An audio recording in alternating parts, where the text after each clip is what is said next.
Let's move into women. Let's talk about pregnancy and breastfeeding. It's a big deal. The same issues that we're seeing with men, just work in different ways with women. These are hormonal problems, okay? So salt, as we talked about, can lower the age at which a woman can become infertile, can't have babies anymore, right?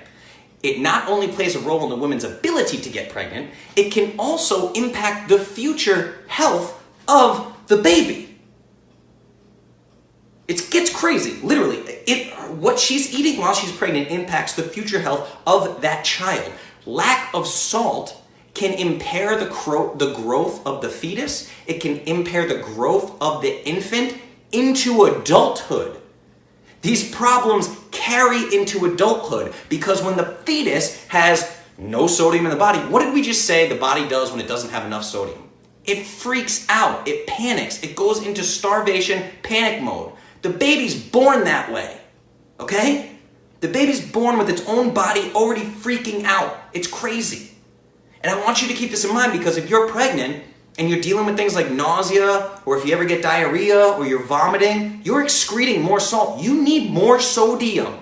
More sodium than usual. You need more sodium than usual when you're pregnant. Again, I am not a doctor. I do not play one on the internet. This is not medical advice. This podcast, this video, everything is going to be littered with a medical disclaimer. I'm just sharing my own personal information with you, okay?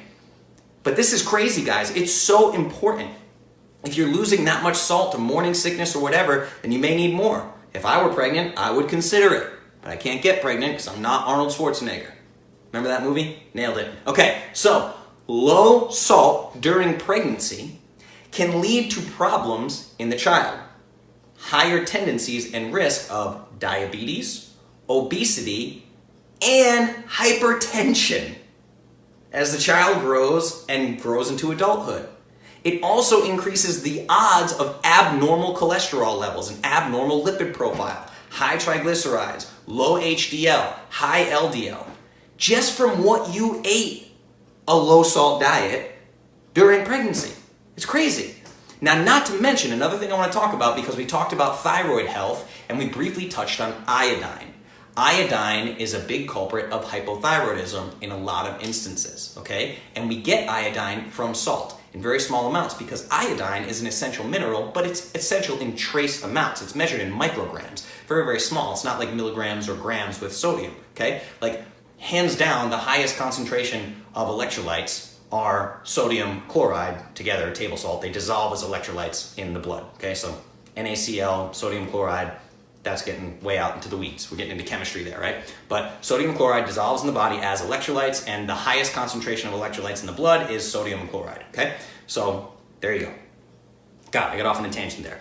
But during pregnancy, the need for iodine increases by 50%. You have to understand that.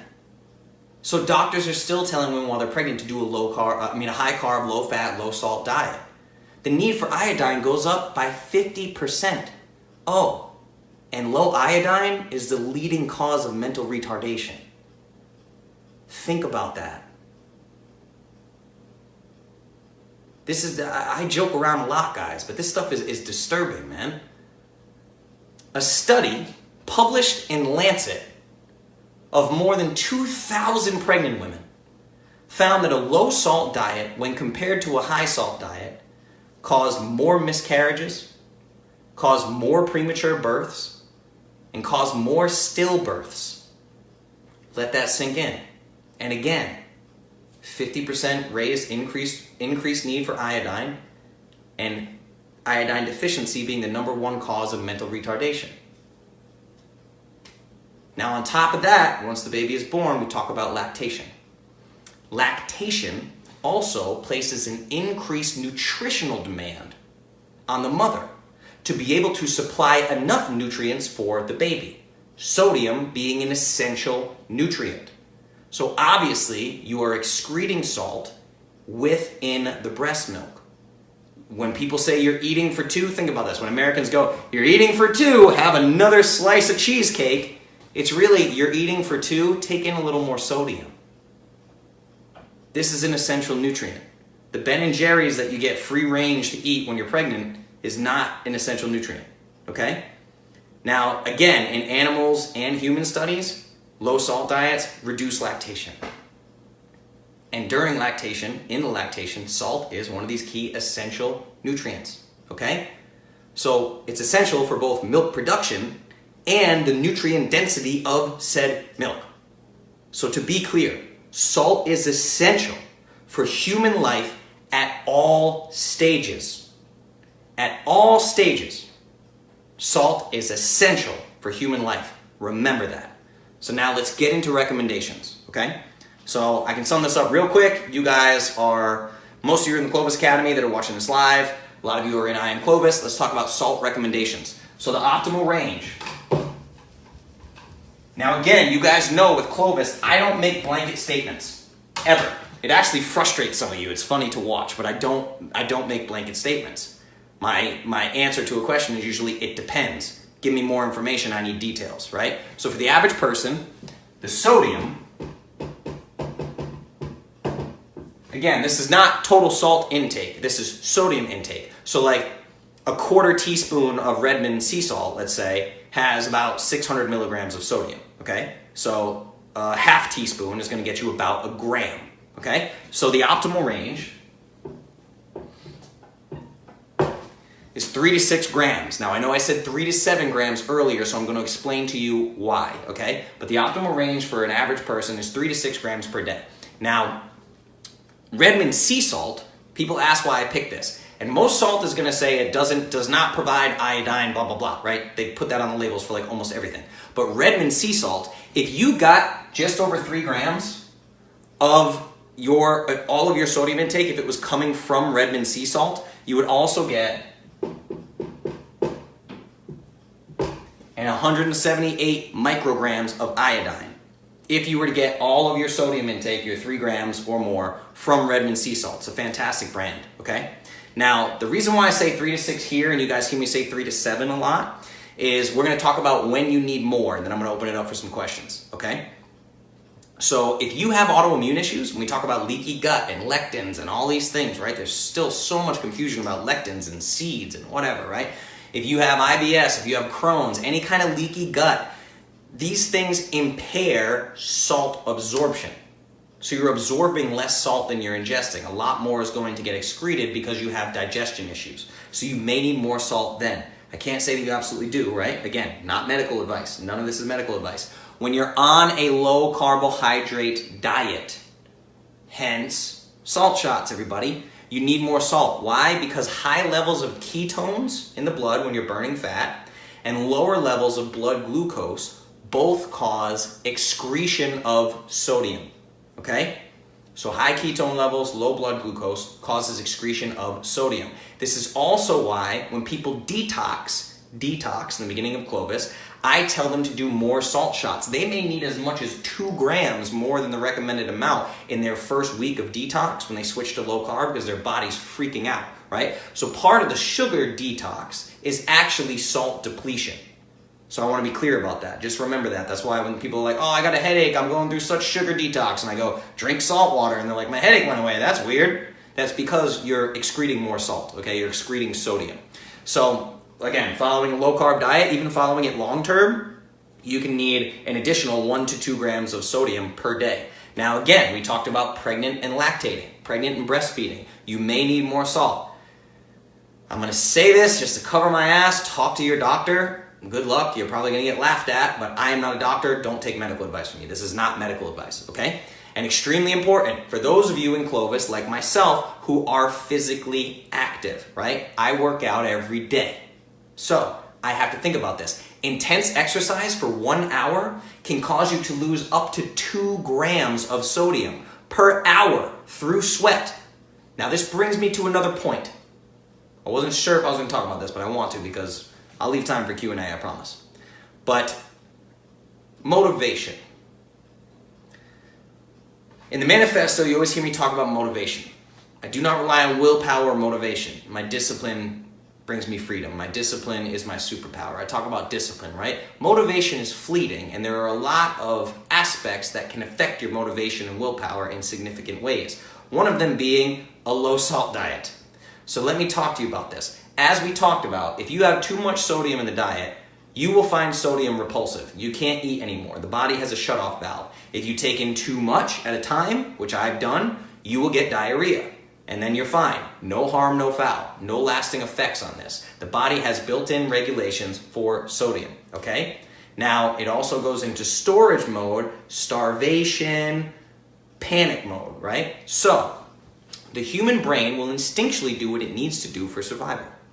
If you are on a low-salt diet, and the body knows that regulating salt and retaining salt is a life or death situation, why on earth would the brain motivate you to exercise and lose more salt via sweat? It wouldn't. That literally goes against your survival instincts. So if you are following a low salt diet, it literally hijacks your brain and tells your body to be as sedentary as possible. As sedentary as humanly possible to conserve calories so the kidneys can keep excreting, so the kidneys can keep reabsorbing and conserving sodium.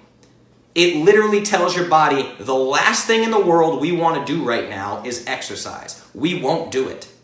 It destroys your motivation. You would literally be going against your built-in survival mechanisms to want to go to the gym and work out when you're following a low-salt diet. Think about that. That's crazy, everybody.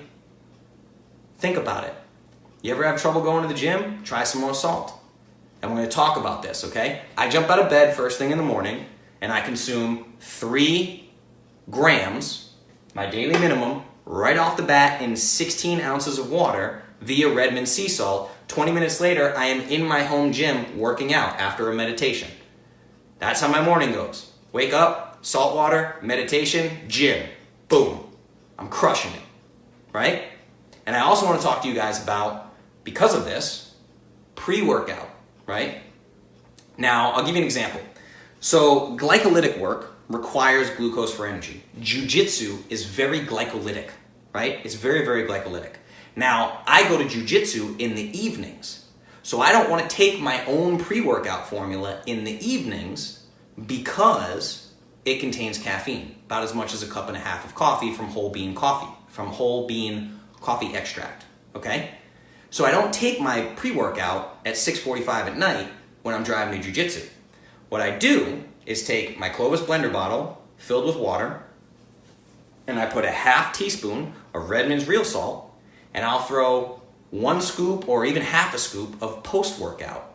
Puts a little bit of glucose in my system, somewhere between 3 to 5 grams of glucose in my system, little bit of protein, some branched chain amino acids for added energy, and I get that sodium in my system. It's a fantastic pre-workout, and I just sip it in my 15-minute ride to jiu-jitsu.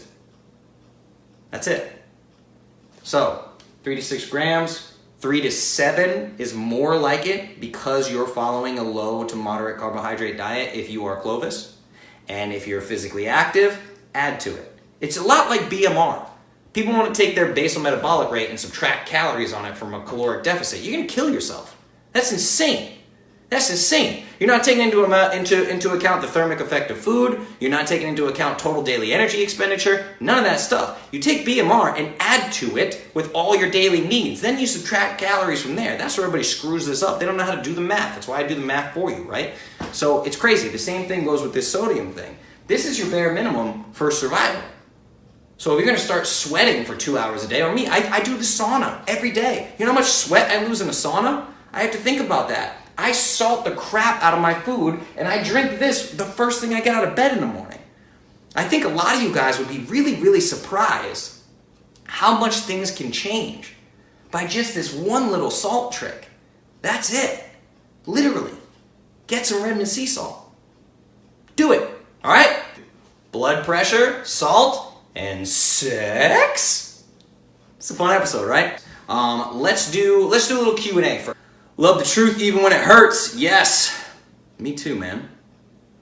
I wish I'd known. So much vomiting with the boys. Yes, of course. I wish that they would tell people this. I'm about to stop eating salt then since I just came off the pill. That's hilarious. That's awesome. That song was coming. Yup, mind blown. I have noticed my leg cramps are gone. Yes, electrolytes are huge for that. All electrolytes, right? Now remember, the predominant electrolyte in the body is sodium chloride dissolved as electrolytes, right? Downing Redmond salt water right now. Yes, that is awesome. I'm so glad you're doing that. Does the dosage change for kids? That's a really good question. I would imagine so. I'm gonna have to get back to you on that. I actually don't know the answer to that. Obviously, it's essential. But you know what? In all the research I've done on this, I have never seen a child dose for salt. Now, again, they're not going to overdose on it. So maybe you could start with 3 grams and see what happens. You know, now don't give it to them all at once. That's the other thing I want to tell you guys. I do 3 grams all at once in the morning. Don't do that. You're probably going to get diarrhea. It's not fun, and you'll be in there multiple times. Like it can be intense, right? So I worked my way up to that. I used to do a half teaspoon in the morning and then did a full teaspoon. And now I'm at what's technically 1.5 teaspoons. It's 3 half teaspoons. This is a gram per half teaspoon. So with your kids, I would probably start with doses of like, quarter teaspoons. Maybe try that. But again, I'm not afraid of this number. I'm not a doctor. I'm certainly not all that familiar with the medical literature for children here, okay? I'm not pretending. But I wouldn't be afraid of this number. I would experiment with your kids and see how they feel. You know, the odds of you hurting them with this are probably slim to none, but again, not a doctor. So feel free to look into that. Yeah, do some poking around. If you find out, let me know. That'd be great. What's wrong with me if I don't sweat much, even during high activity? Well, if I had to guess, that's probably your body purposefully retaining sodium. I bet you would sweat more freely if you had an adequate salt intake. Now, there's a lot to that, because there are a lot of obese people who are on low salt diets who sweat profusely, and that's a different thing. That's, literal like thermogenesis in the body. There's a lot to that. I don't entirely know. I don't know if that. I'm sure there's a genetic factor at play, but maybe try upping your salt intake and see what happens on your next workout. What about the opposite of Carlin? What if I sweat a lot? Is that a genetic thing or something my diet can change? Again, I don't fully know the answer to that question. It's worth exploring. It probably has a genetic component. Could have to do with sodium intake. Could have to do with hydration levels. There's a lot to it, and I really don't know. There's also a microbiome aspect to this, and I know that for certain because there's a lot of people who can get something like mother dirt, their AO mist, and spray those skin probiotics. Like people that get tremendous pit stains, I used to have them terribly on stage. Prescription strength deodorant could do nothing for the amount of sweat. Switch to AO mist, probiotics. I literally don't use deodorant 99.99% of the time. I spray probiotics on my armpits and everything's cool. It's really unbelievable. So there's a microbiome aspect to this as well. So genetics, microbiome, salt intake, hydration. It's a really tough thing to pinpoint. You can try, or just try to look up some literature on it. Will increasing salt improve fertility? Yes. Heather, go back. Again, I'm not a doctor, not medical advice. I cannot say that enough times. But you need to go back and rewatch this if you missed it. I did a whole segment on fertility. A low salt diet drastically reduces the age at which a woman becomes infertile. A low salt diet can lead directly to infertility. So the opposite is more than likely true, right? But I'm not a doctor. Remember that. If you want information on fertility, Chris Kresser.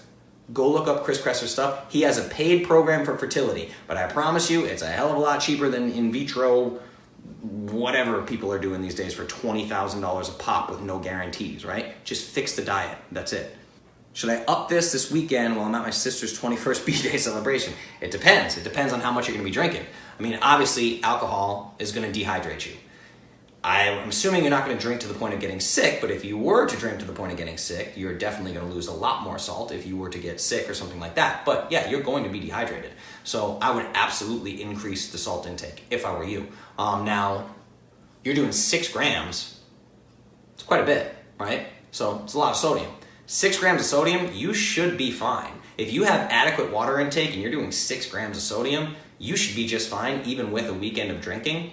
That said, a little trick, if you want to avoid the issues with alcohol, I try to tell people this, and I know it's hard when you're in a party scenario like that. If you can have your last drink 3 hours prior to bedtime, the better you're going to feel in the morning. That's a huge hack. If there's one thing I can tell you, By the time it's 3 hours before bedtime, everyone's drunk anyway. No one's going to know if you're drinking.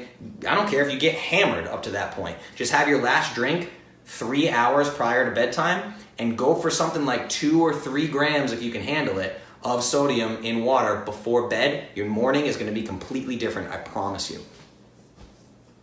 Just trying to recover as much as possible. Don't want to affect my training. No, it shouldn't.